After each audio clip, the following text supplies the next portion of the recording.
দেশ নিয়ে ছিনিমিনি খেলা হচ্ছে দেশের বাইরে থেকে। মার্কিন যুক্তরাষ্ট্রের প্রভাবে ডক্টর ইউনূস এই কাজটা করেছেন। এই কাজ বাংলাদেশে গণতন্ত্রকে অকার্যকর করে দেবে। ক্রাইসিস লাগবে, ক্যাওস হবে। পার্লামেন্ট, সংসদ কোনো আইন পাশ করতে পারবে না, কেন উচ্চ কক্ষে জামাত ইসলামীর 44 জন থাকবে, বিএনপির 47 জন এবং অন্যান্য দলের আরো কয়েকজন 6-7 জন থাকবে। এই মিলে 100 জনের একটা সংসদ, আপার হাউস। টাকা পয়সা দিয়ে এদেরকে কেনা যাবে।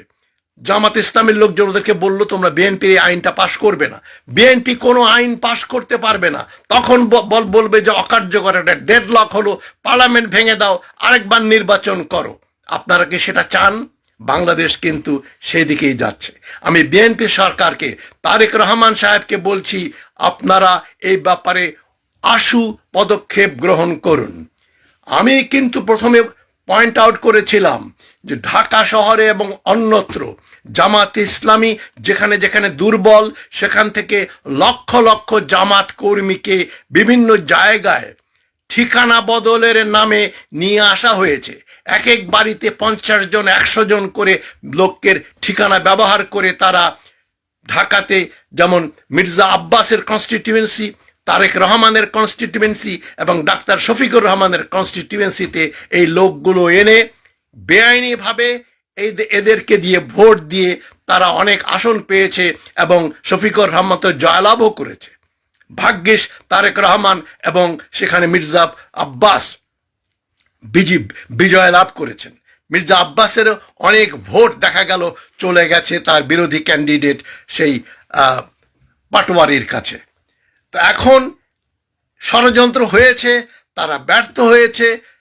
বিএনপির 2/3 বেশি সংখ্যাগরিষ্ঠতা নিয়ে বিজয় লাভ করেছে, কিন্তু এগুলো নস্যাৎ করার জন্য ষড়যন্ত্র হচ্ছে। আপনারা দেখবেন আজকালের ভেতরে জামাতে ইসলামী রাস্তায় নামবে, বলবে ভোট অবৈধ হয়েছে। আপনারা দেখেন জামাত যে দাবি করছে তারা এত ভোট পেয়েছে। বিএনপির 79 জন বিদ্রোহী ক্যান্ডিডেট ছিল।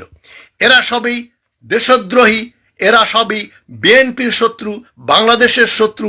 এদেরকে যেন বিএনপি আর কোনোদিন লালন পালন না করে, ঘরে আবার ফিরিয়ে না নিয়ে আসে।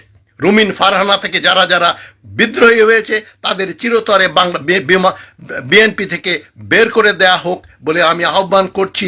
আর এদের ভোটের ফলেই দেখবেন 7টা কনস্টিটিউয়েন্সিতে জামাত ইসলামী জিতেছে, কেননা বিএনপির বিদ্রোহী ক্যান্ডিডেটরা বিএনপির ভোট নিয়ে গেছে।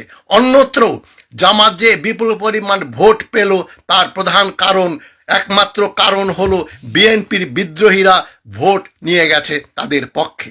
এই বিদ্রোহীরা না থাকলে জামাত এত ভোট পেত না এবং আপার হাউসে উচ্চ কক্ষে তাদের এত সদস্য হতো না। ভোটের যেহেতু পিআর পদ্ধতিটা নির্ধারিত করা হয়েছে, পিআর পদ্ধতি বাতিল করতে হবে সর্বত্র, শুধু নিম্ন কক্ষে নয় উচ্চ কক্ষেও।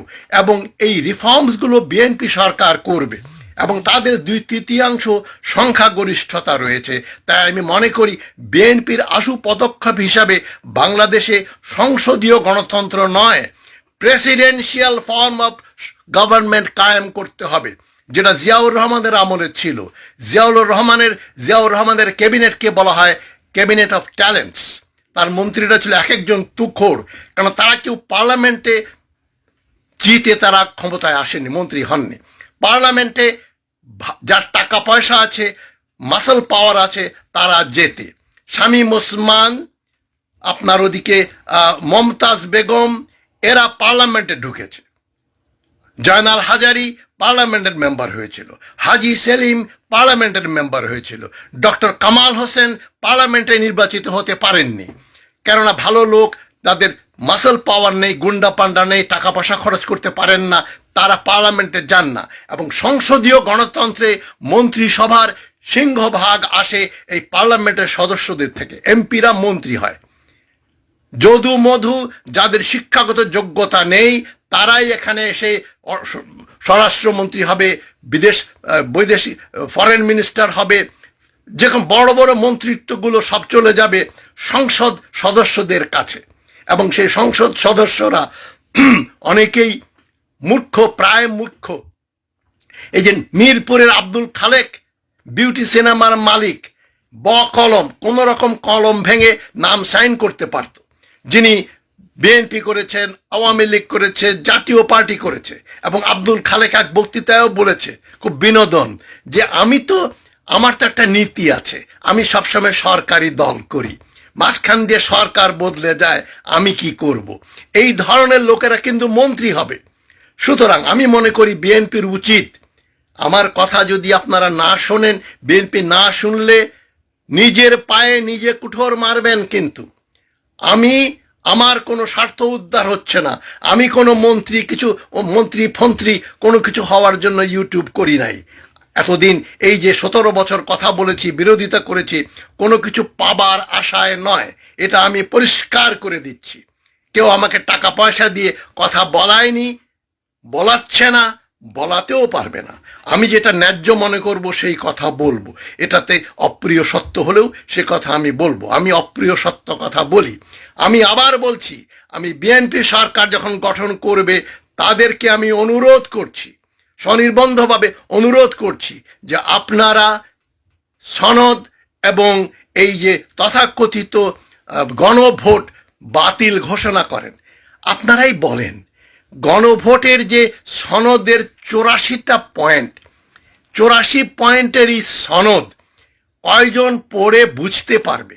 যেখানে বাংলাদেশের এক বিরাট সংখ্যক ভোটার, তারা ক্যান্ডিডেটদের নাম পড়তে পারেন না, দলের নাম পড়তে পারেন না, সেই জন্য দলীয় প্রতীক লাগে। কোনো সভ্য দেশে দলীয় প্রতীক দিয়ে নির্বাচন হয় না। ভারত, পাকিস্তান, বাংলাদেশে হয়, কেননা এখানে বিরাট সংখ্যক জনগণ অক্ষর জ্ঞানহীন, তারা পড়তে পারে না।